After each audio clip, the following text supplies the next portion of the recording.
ఒక bill pass అవ్వాలంటే majority ఉంటే పాస్ అయిపోతుంది. One nation one election bill పెట్టాలంటే ముందు రాజ్యాంగ సవరణ జరగాలి. రాజ్యాంగ సవరణ చేయాలంటే 2/3 మెజారిటీ ఉండాలి. లోక్సభ సీట్లు మొత్తం ఎంపీలు 543 మంది ఉంటారు. అంటే 2/3 మెజారిటీ రావాలంటే వాళ్ళకి 362 మంది ఎంపీలు ఓటేస్తే తప్ప రాజ్యాంగ సవరణ జరగదు. ఇప్పుడు ఎన్డీఏ బ్లాక్లో 293 మంది ఉన్నారు. ఇండియా బ్లాక్లో 201 మంది ఉన్నారు. కానీ ఇండియాకి కూటమిలో లేకుండా బయట నుంచి మద్దతు ఇస్తున్నటువంటి పార్టీ ఉంది. తృణమూల్ కాంగ్రెస్, మమతా బెనర్జీ లాంటి వాళ్ళు ఇండియాతో ఎలయన్స్లో లేరు. కానీ ఇండియా కూటమికి మద్దతు ఇస్తున్నారు. ఇండియా అవుట్ సైడ్ నుంచి మద్దతు ఇస్తున్నారు. అట్లాంటి పార్టీలు ఒక 33 సీట్లు ఉన్నాయి. ఈ 201, 33 కలిపితే టోటల్ ఇండియాకి 234 సీట్లు ఉన్నాయి.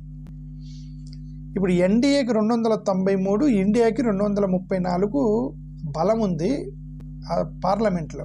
అంటే రాజ్యాంగ సవరణ జరగాలంటే 362 ఉండాలి. సవరణ జరగదు. 69 మంది హెల్ప్ చేయాలి. ఇప్పుడు ఈ 69 మందిలో ఒక 2 పార్టీలు బీజేపీకి మద్దతు ఇస్తాయని అందరికీ తెలిసిపోతుంది. ఒకటి వైఎస్ఆర్ కాంగ్రెస్ పార్టీ 4 ఎంపీలు ఉన్నారు. శిరోమణి అకాలీ దళకు సంబంధించిన ఒక ఎంపీ ఉన్నారు. సో ఈ 5 కలిపితే ఇంకా మోడీ గారికి 64 సీట్లు కావాలి. ఇప్పుడు అదర్ పార్టీలు ఒక 4, ఇండిపెండెన్స్ ఒక 7 ఉన్నారు. 11 మంది కూడా ఎన్డీఏకే ఇచ్చారు అనుకోండి.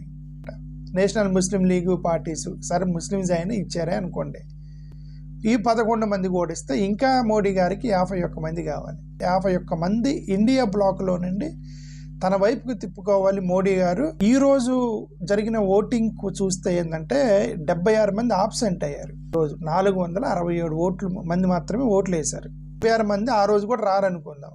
దీంట్లో 2/3 మెజారిటీ రావాలన్నా 311 సీట్లు రావాలి. ఈ రోజు బీజేపీకి ఫేవరబుల్గా పడింది 269 ఫేవర్గా పడ్డాయి. అపోజిట్గా 198 ఓట్లు పడ్డాయి. కావాల్సింది 311. అంటే ఇంకా 43 ఎంపీలు షార్టేజ్ ఉంది.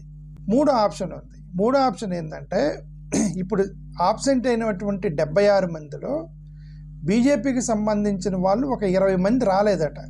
వాళ్ళు అయితే విప్ జారీ చేసి ఆ 20 మందిని కూడా తీసుకొచ్చారనుకోండి. 20 మంది కలిపారనుకోండి, అంటే టోటల్ ఓట్లు అప్పుడు 487 ఓట్లు పడతాయి. అప్పుడైనా 2/3 మెజారిటీ రావాలంటే 324 ఓట్లు పడాలి బీజేపీకి. ఓట్లు 269 పడ్డాయి. ఒక 20 కలిపితే 289 అనుకోండి. వాళ్ళకి ఇంకా 35 మంది షార్టేజ్ ఉంది. 543 పార్లమెంటుకు వచ్చి ఓటేసినా, ఈరోజు ఎవరైతే ఓటేసారో వాళ్ళ వరకు ఓటేసినా, రేపొద్దున బీజేపీ ఆబ్సెంట్ అయిన వాళ్ళని బలవంతంగా తీసుకొచ్చి పెట్టినా ఇంకా 35 మంది ఏ యాంగిల్లో చూసినా 35 మెంబర్స్ షార్టేజ్ వస్తుంది బీజేపీకి రాజ్యాంగ సవరణ చేయడానికి. టెక్నికల్గా చూస్తే ఇంపాసిబుల్గా అనిపిస్తుంది. కానీ ఇది రాజకీయాల్లో డబ్బు ఆశకి ఓటేసే వాళ్ళు ఉంటారు, బలహీనతలకు పడే వాళ్ళు ఉంటారు, రైట్. వాళ్ళ మీద కేసులు ఉండి భయపెట్టి ఏదో ఒకటి మిమ్మల్ని వీక్నెస్ పట్టుకొని బెదిరిస్తే ఓటేసే వాళ్ళు ఉంటారు. ఇట్లా చాలామంది ఉంటారు. కాబట్టి ఇండియా బ్లాక్లో నుండి ఎవరన్నా 35 మంది కనుక క్రాస్ ఓటింగ్ చేస్తే తప్ప రాజ్యాంగ సవరణ జరగదు.